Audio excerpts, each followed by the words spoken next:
तो दोस्तों आज हो गई है 19 अगस्त। जो फटाफट बड़ी खबरें सामने निकल के आ रही हैं एक एक करके जानेंगे आगे इसी वीडियो में। शुरुआत करेंगे दोस्तों इस वक्त की बड़ी खबर से। पीएम केयर्स पर उच्चतम न्यायालय का फैसला पारदर्शिता के लिए एक बड़ा झटका है, ये यहां पर कांग्रेस पार्टी का कहना है। क्या कुछ है पूरा मामला आगे जानेंगे। इस बीच एक और खबर आ रही है सामने। फेसबुक और बीजेपी की सांठगांठ को लेकर के कांग्रेस ने मार्क जुकरबर्ग को लिखा है खत। राहुल गांधी ने सभी देशवासियों से की है खास अपील, आप सभी के लिए जानना है बेहद जरूरी। आगे बताएंगे खबर को विस्तार से। इस बीच एक और खबर आ रही है सामने निकल के दोस्तों। आम आदमी पार्टी के आरोपों पर गुस्साए प्रदर्शनकारी।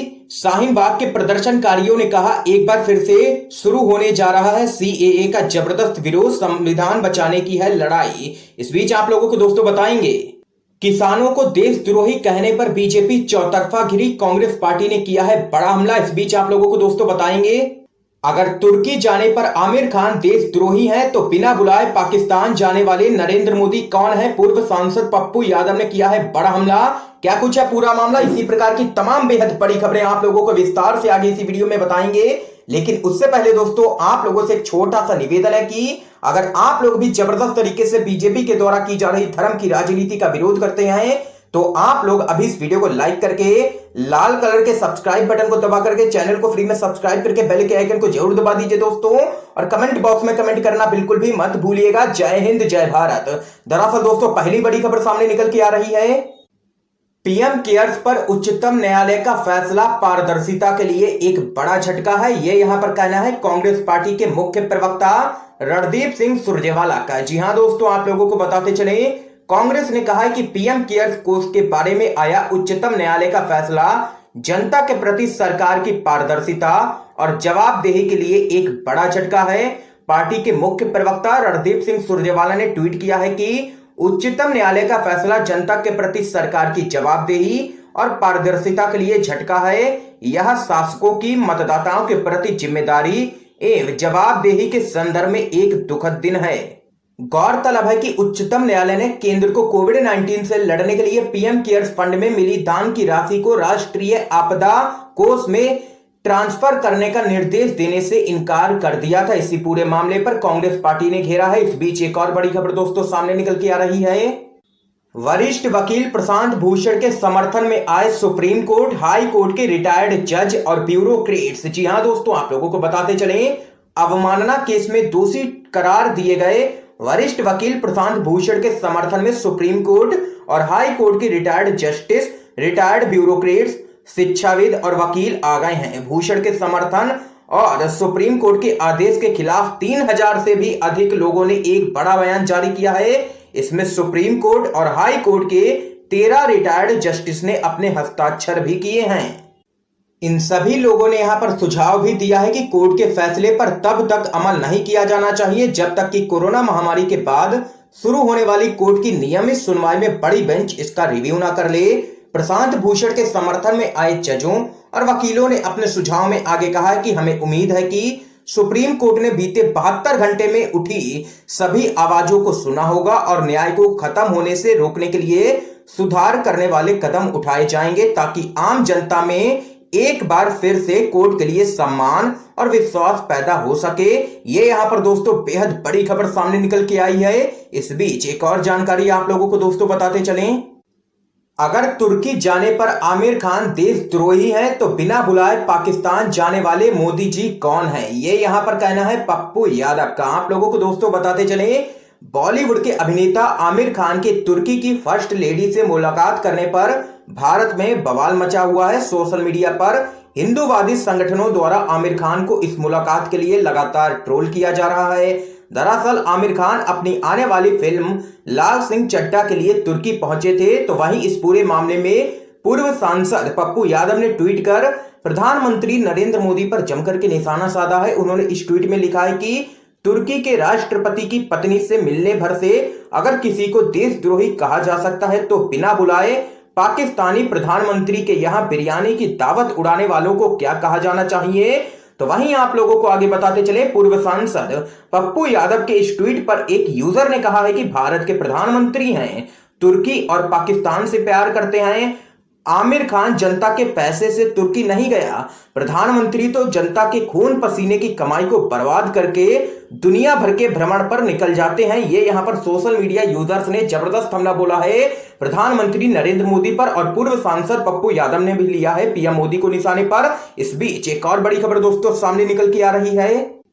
किसी भी एंकर की औकात नहीं है कि वो केंद्र की मोदी सरकार से सवाल पूछ सके। वरिष्ठ पत्रकार आशुतोष ने अंजना ओम कश्यप को जमकर के लताड़ा। जी हां दोस्तों, आप लोगों को बताते चलें क्या कुछ है पूरा मामला।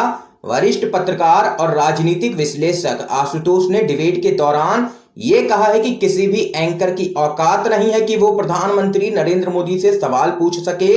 दरअसल दोस्तों आप लोगों को बताते चलें, डिबेट का मुद्दा यह था कि देशवासियों को संबोधित अपने खुले पत्र में सोनिया गांधी ने यह कहा था कि अब इस देश में बोलने लिखने की आजादी नहीं है। तो वहीं राहुल गांधी ने भी यह आरोप लगाया था कि सरकार सोशल मीडिया प्लेटफॉर्म जैसे कि फेसबुक, व्हाट्सएप को लगातार नियंत्रित करती है और नफरत फैलाती है। तो वहीं दोस्तों आप लोगों को बताते चले, इसी मुद्दे को लेकर के आज तक पर डिबेट था जिसमें अंजना ओम कश्यप ने आशुतोष से सवाल पूछा कि ये डर आखिर किसका है, क्या आप कोई सबूत घटना का जिक्र कर सकते हैं जिससे लगे कि अभिव्यक्ति की स्वतंत्रता खत्म हो गई है, आपको आजादी दी जाए, तो आप ऐसी कौन सी एक बात बोलना चाहेंगे। एंकर के इस सवाल के जवाब में आशुतोष कहते हैं कि जो बात मैं कहूंगा वो आपको बहुत ही बुरी लगेगी, इसलिए पहले ही माफी मांग लेता हूं। उन्होंने आगे कहा है कि आज बड़े बड़े मीडिया हाउस के ऑनर्स डरे हुए हैं, संपादक, एंकर सब कोई डरा हुआ है। किसी को अपनी नौकरी जाने का डर है तो किसी को कंपनी बंद हो जाने का भय है। और यहां पर वरिष्ठ पत्रकार आशुतोष की ये तमाम बातें सुनकर के अंजना ओम कश्यप पूरी तरीके से तिलमिला उठी और ये सोशल मीडिया पर वीडियो भी जबरदस्त तरीके से वायरल हो रहा है। दोस्तों आप लोगों का क्या कहना है इस खबर पे जरूर बताइएगा कमेंट बॉक्स में। इस बीच एक और बड़ी अपडेट दोस्तों सामने निकल के आ रही है। फेसबुक और बीजेपी विवाद को लेकर के कांग्रेस ने मार्क जुकरबर्ग को लिखा है खत। राहुल गांधी ने की है सभी देशवासियों से खास अपील, सभी के लिए जानना है जरूरी।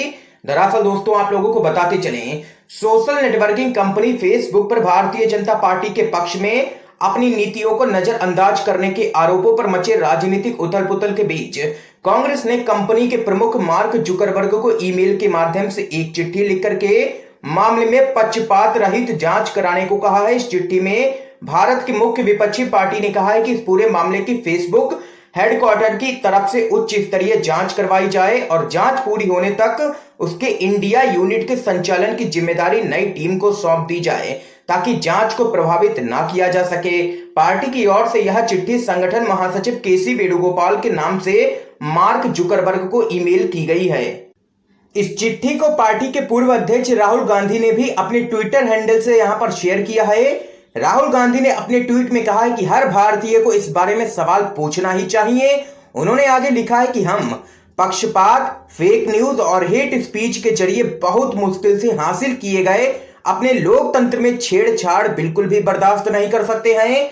सोशल मीडिया पर फेक न्यूज और हेट स्पीच के मामलों में फेसबुक की भूमिका पर WSJ की ओर से लाए गए सच पर हर भारतीय को सवाल करना ही चाहिए। दरअसल दोस्तों आप लोगों को बताते चले, वॉल स्ट्रीट जर्नल की एक रिपोर्ट के बाद से लगातार बीजेपी पर कई गंभीर सवाल खड़े हो रहे हैं और कांग्रेस पार्टी इस पूरे मामले में लगातार हमलावर हो चुकी है बीजेपी पर। इस बीच एक और बड़ी खबर दोस्तों सामने निकल के आ रही है।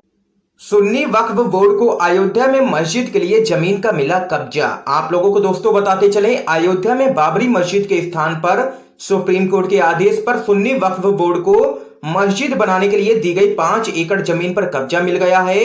अयोध्या में धन्नीपुर स्थित जमीन का सीमांकन किया गया है, जिसके बाद जमीन का कब्जा सुन्नी वक्फ बोर्ड को दे दिया गया है। इस बीच एक और जानकारी दोस्तों सामने निकल के आ रही है। फर्जी डॉक्टर देश के नाम पर कलंक है तो संबित पात्रा ने गंवार कहा, तो कांग्रेस के प्रवक्ता ने दिया मुंहतोड़ जवाब। आप लोगों को दोस्तों बताते चलें, द वॉल स्ट्रीट जर्नल ने अपनी रिपोर्ट में दावा किया था कि फेसबुक ने बीजेपी नेताओं के हेट स्पीच वाली पोस्ट के खिलाफ एक्शन लेने में जानबूझकर के कोताही बरती है। इसी मुद्दे को लेकर के एक हिंदी न्यूज चैनल पर एक लाइव डिबेट शो में बीजेपी के राष्ट्रीय प्रवक्ता संबित पात्रा और कांग्रेस के प्रवक्ता रोहन गुप्ता आपस में जमकर के भिड़ गए। बात इतनी बिगड़ गई कि संबित पात्रा ने रोहन गुप्ता को गंवार कह दिया, तो वहीं कांग्रेस के प्रवक्ता रोहन गुप्ता ने बीजेपी के प्रवक्ता संबित पात्रा को मुंहतोड़ जवाब देते हुए कहा है कि फर्जी डॉक्टर, देश के नाम पर कलंक है तू, देश पर एक बड़ा धब्बा है। ये यहां पर कांग्रेस पार्टी के प्रवक्ता रोहन गुप्ता ने जबरदस्त हमला बोला है बीजेपी के प्रवक्ता संबित पात्रा पर। इस बीच एक और बड़ी खबर दोस्तों सामने निकल के आ रही है। हरियाणा किसानों को देशद्रोही कहने पर बीजेपी के खिलाफ काफी गुस्सा, जमकर के भड़की है कांग्रेस। जी हां दोस्तों, आप लोगों को बताते चले, मोदी सरकार के 3 अध्यादेशों के खिलाफ प्रदर्शन कर रहे हरियाणा के किसानों को देशद्रोही कहना बीजेपी के गले की फांस बनता जा रहा है और लगातार बीजेपी चौतरफा घिरती जा रही है। कांग्रेस कार्य समिति सदस्य और राज्यसभा के सांसद दीपेंद्र सिंह हुड्डा ने किसानों को देशद्रोही बताने वाले बीजेपी के बयान पर जमकर के हमला बोला है। उन्होंने कहा है कि देश की 130 करोड़ जनसंख्या एक सुर में जय जवान और जय किसान का नारा लगाती है। जवान और किसान दोनों एक ही परिवार से आते हैं। किसान देश के खेतों को अपने पसीने से सींचता है तो उसका बेटा सैनिक बनकर देश की सीमा की रक्षा के लिए अपना खून बहाता है, लेकिन देश को खून पसीने से सींचने वाले किसान वर्ग को बीजेपी ने देशद्रोही कहने का घोर पाप किया है। बीजेपी के इस बयान से पूरे हरियाणा के किसानों और बॉर्डर पर खड़े उनके बेटों में रोष है। बड़ौदा उपचुनाव में वहां की जनता किसान को देशद्रोही कहने वालों को सबक जरूर सिखाएगी। ये यहां पर कांग्रेस पार्टी ने जबरदस्त हमला बोला है बीजेपी पर। दोस्तों, आप लोगों का क्या कहना है बीजेपी पार्टी के इस बयान पर? कमेंट बॉक्स में कमेंट करके जरूर बताइएगा। इस बीच एक और बड़ी अपडेट दोस्तों सामने निकल के आ रही है। चुनाव आयुक्त अशोक लवासा ने दिया अपने पद से इस्तीफा, एडीबी बैंक के बनेंगे उपाध्यक्ष। आप लोगों को दोस्तों बताते चलें, चुनाव आयुक्त अशोक लवासा ने अपने पद से इस्तीफा दे दिया है। लवासा अगले महीने फिलीपींस स्थित एशियाई विकास बैंक यानी कि एडीबी में उपाध्यक्ष की जिम्मेदारी संभालने के लिए तैयार हैं। 1980 बैच के सेवानिवृत्त आईएएस अधिकारी लवासा मुख्य चुनाव आयुक्त बनने के दावेदार थे और चुनाव आयोग में उनका कार्यकाल अभी बाकी था। लेकिन इस बीच यहां पर देख सकते हैं कि चुनाव आयुक्त अशोक लवासा ने दे दिया है अपने पद से इस्तीफा और अब एडीबी बैंक के बनेंगे उपाध्यक्ष। तो वहीं दोस्तों एक और बड़ी अपडेट आप लोगों को बताते चलें। शाहीन बाग, आम आदमी पार्टी के आरोपों पर गुस्साए प्रदर्शनकारी, कहा फिर से शुरू होगा सीएए का जबरदस्त तरीके से विरोध, संविधान बचाने की है लड़ाई। आप लोगों को दोस्तों बताते चलें, आम आदमी पार्टी के मुख्य प्रवक्ता सौरभ भारद्वाज ने दावा किया था कि शाहीन बाग प्रदर्शन की पूरी पटकथा भाजपा ने लिखी और दिल्ली चुनावों में फायदे के लिए इसके नेतृत्व ने प्रदर्शनकारियों के हर कदम के लिए उन्हें निर्देश दिए। शाहीन बाग इलाके के अल्पसंख्यक मुस्लिम समुदाय के कई सदस्यों के भाजपा में शामिल होने के बाद आम आदमी पार्टी ने यह बड़ा दावा किया था। अब पार्टी के इस दावे पर शाहीन बाग के स्थानीय निवासियों और सामाजिक कार्यकर्ताओं ने तीखी प्रतिक्रिया दी है। दरअसल दोस्तों आप लोगों को बताते चले, शाहीन बाग विरोध प्रदर्शन के प्रमुख चेहरों में से एक रही शाहीन कौसर ने कहा है कि प्रदर्शन में ज्यादातर महिलाएं गृहिणी थीं, जिनका राजनीति के किसी भी रूप से कोई भी लेना देना नहीं था। वो पीड़ित थीं और लोकतंत्र बचाने के लिए मैदान में उतरी थीं। ये यहां पर कहना है शाहीन बाग के प्रदर्शनकारियों का और उन्होंने एक बार फिर से ऐलान कर दिया है कि इस बार जबरदस्त तरीके से शुरू होने जा रहा है सीएए का विरोध और संविधान बचाने की ये लड़ाई है। ये यहां पर कहना है शाहीन बाग के प्रदर्शनकारियों का। इस बीच एक और बड़ी खबर दोस्तों सामने निकल के आ रही है। फेसबुक मामले पर भड़की है शिवसेना, कहा कंपनी को नियमों और नैतिकता का करना ही होगा पालन। जी हां दोस्तों, आप लोगों को बताते चलें, शिवसेना ने कहा है कि फेसबुक जैसे सोशल मीडिया मंच पर नफरत फैलाने वालों और देश को तोड़ने की बात करने वालों के खिलाफ कार्रवाई की ही जानी चाहिए, भले ही वे किसी भी पार्टी से नाता रखते हों। शिवसेना ने आगे कहा कि फेसबुक जैसी कंपनियां केवल इसलिए नफरत फैलाने वाले किसी व्यक्ति को नजरअंदाज नहीं कर सकती हैं क्योंकि वह सत्तारूढ़ पार्टी से है। पार्टी ने सोशल मीडिया मंच से कारोबार के नियमों और नैतिकता का पालन करने को कहा है और फेसबुक पर जमकर के भड़की है शिवसेना। इस दौरान इस बीच एक और बड़ी खबर दोस्तों सामने निकल के आ रही है। बायकॉट चाइना के बीच आईसीआईसीआई बैंक में चीन के सरकारी बैंक ने किया है निवेश। जी हां दोस्तों, आप लोगों को बताते चले, एक तरफ बॉर्डर पर चीन के अड़ियल रवैयों को देखने के बाद उसे बायकॉट करने की मुहिम चल रही है, तो वहीं दूसरी तरफ यहां का सेंट्रल बैंक किसी न किसी तरह से निवेश करने में भी लगा हुआ है और केंद्र की मोदी सरकार सो रही है। चीनी केंद्रीय bank people's bank of China ने आईसीआईसीआई बैंक में निवेश किया है। एक रिपोर्ट के मुताबिक पीपुल्स बैंक ऑफ चाइना ने एचडीएफसी के बाद आईसीआईसीआई में भी इस वर्ष कुछ हिस्सेदारी खरीद ली है। तो वहीं दोस्तों एक और बड़ी अपडेट सामने निकल के आ रही है, जान लेते हैं। यूपी कांग्रेस अध्यक्ष अजय कुमार लल्लू का योगी सरकार पर बड़ा हमला, कहा यूपी की कानून व्यवस्था हुई लकवाग्रस्त। जी हां दोस्तों, आप लोगों को बताते चले, उत्तर प्रदेश कांग्रेस के अध्यक्ष अजय कुमार लल्लू ने कहा है कि यूपी की कानून व्यवस्था ध्वस्त हो चुकी है। महिलाओं को सुरक्षा देने में योगी सरकार पूरी तरह से नाकाम रही है, विफल रही है।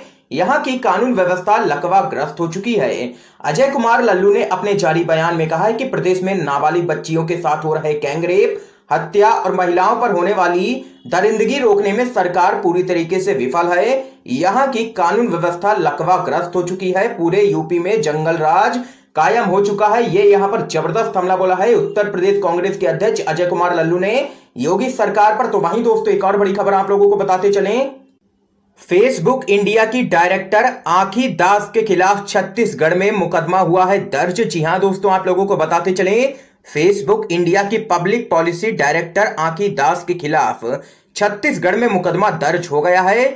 मुकदमे में आंखी दास पर आरोप लगाया गया है कि उन्होंने धार्मिक भावनाओं को ठेस पहुंचाई है और लोगों को भड़काया है। इस बीच एक और बड़ी खबर दोस्तों आप लोगों को बताते चलें, बिहार विधानसभा चुनाव के लिए 3 दिन के अंदर विस्तृत गाइडलाइन जारी करेगा चुनाव आयोग। ये यहां पर बड़ी खबर सामने निकल के आई है चुनाव आयोग की तरफ से बिहार में होने जा रहे विधानसभा चुनाव को लेकर के। तो यहां पर दोस्तों आज की ये तमाम बेहद बड़ी खबरें सामने निकल के आई हैं जो हमने आप लोगों तक दोस्तों पहुंचाई हैं। वीडियो पसंद आया हो तो इस वीडियो को लाइक करके ज्यादा से ज्यादा शेयर कीजिएगा, अपने सभी दोस्तों तक इन खबरों को जरूर पहुंचाइएगा और चैनल को सब्सक्राइब करके बेल के आइकन को जरूर दबा दीजिए दोस्तों। आप सभी का बहुत बहुत धन्यवाद दोस्तों।